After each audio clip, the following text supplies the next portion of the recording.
మేడ్చల్ జిల్లా మేడ్చల్ నియోజకవర్గం కీసర మండలం ఇందిరా ప్రియదర్శిని వీకర్స్ కాలనీలో సభను Indira Priyadarshini weaker section colony founder అధ్యక్షులు మర్రి మోహన్ రెడ్డి, సభ్యులు సామియల్, సంజీవ, శ్రీరాములు, శ్రీనివాస్ ఏర్పాటు చేశారు. ఈ కార్యక్రమానికి ముఖ్య అతిథిగా తెలంగాణ రాష్ట్ర SC ST commission chairman Venkanna, Medchal Malkajgiri DCP Padmaja, additional DCP Venkataramana, Keesara RDO Venkata Upender Reddy హాజరై జ్యోతి ప్రజ్వలన చేసి పౌర హక్కుల దినోత్సవ సభను ప్రారంభించారు. ఈ సందర్భంగా కాలనీ ఫౌండర్ అధ్యక్షులు మర్రి మోహన్ రెడ్డి, నాయకులు శ్రీరాములు, శ్రీనివాస్ మాట్లాడుతూ తెలుగుదేశం ప్రభుత్వం 693 ఇళ్ల పట్టాలు ఇచ్చిందని, ఈ కాలనీకి ఇందిరా ప్రియదర్శిని కాలనీ అని అప్పుడే నామకరణం చేశామని చెప్పారు. పట్టాలు ఇచ్చిన తర్వాత ఆర్థిక పరిస్థితులు సరిగా లేని వారు కట్టుకోలేకపోయారని అన్నారు. విచ్చేసిన పాత్రికేయులు, అంతేకాకుండా ఏరియాలో ఉన్న కాలనీ సభ్యులందరికీ పోలీస్ శాఖ తరఫున నమస్సుమాంజలి. ఈ యొక్క కార్యక్రమం ఏదైతే ఉందో మండల్ లెవెల్లో ఒక ఎస్ఐ, ఎంఆర్ఓ, మిగిలిన అధికారులతో సాదాసీదాగా జరుగుతుంది.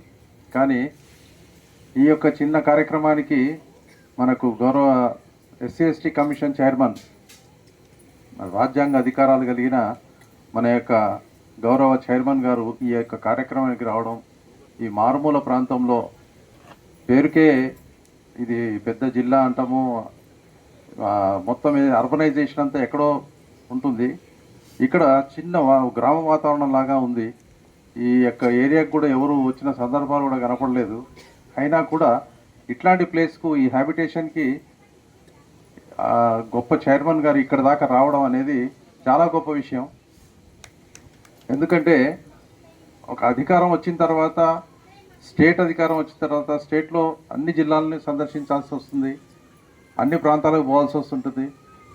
కానీ గుర్తించుకొని ప్రతి సమస్యకి రెస్పాండ్ అవుతూ ఈ యొక్క ఇంత చిన్న ప్రదేశానికి కూడా వచ్చి ఈ యొక్క సివిల్ రైట్స్ డేని నిర్వహించడం, ఫైనలైజ్ చేయాల్సి ఉంటుంది.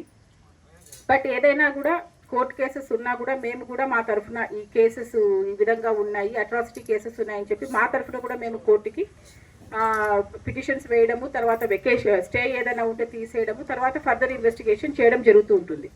సో ఇవన్నీ కూడా వెనక చాలా ప్రయత్నాలు జరుగుతూ ఉంటాయి.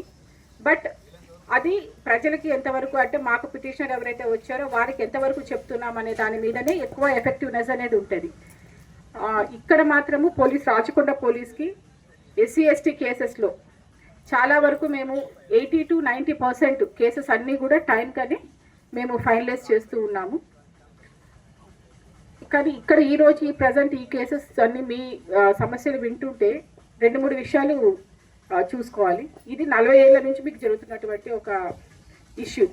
సో ఆ కాలం ఆ టైంలో మీకు అలాట్ చేయడం కానీ, లేదంటే దానికి మీరు ఉండడం, పొసెషన్ అనేది, అంటే ఆక్రమణలో ఉన్నారు లేరు అనే దాని మీదనే చాలా చర్చ జరుగుతూ ఉంది.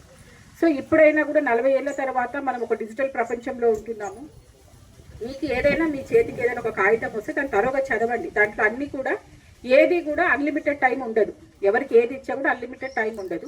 సమస్యల్ని పరిష్కరించే దిశగా ప్రయత్నం చేస్తున్నందుకు వారికి మనందరి తరఫున ధన్యవాదాలు తెలియజేస్తున్నాం సార్. ఇప్పుడు మా దగ్గర అంటే మాకు వచ్చే వరకు 2 ఇష్యూస్ సార్. యూజువల్గా అంటే ఇక్కడ ఎక్కువ చెప్పేది ఏంటంటే ల్యాండ్ ఇష్యూస్ ఒకటి. ల్యాండ్ ఇష్యూస్కు సంబంధించిన అన్నీ కూడా అది రెవెన్యూ డిపార్ట్మెంట్కి సంబంధించినవి సార్. సో మేము మొన్న తహసీల్దార్ గారు, నేను ఇద్దరం కూడా పర్సనల్గా విజిట్ చేయడం జరిగింది సార్ 83 సర్వే నెంబర్లో. సో వాళ్లకు గవర్నమెంట్ సూచించినట్టు, కలెక్టర్ గారు ఆదేశించినట్టు మేము ఏంటంటే ఇందిరమ్మ ఇండ్ల కింద ఇండ్లు కట్టిస్తాం, అంటే అపార్ట్మెంట్ లాగా కట్టిస్తాం అనేది ఒక ప్రపోజల్ ఉంది సార్. సో దానికోసమని నిన్న మేము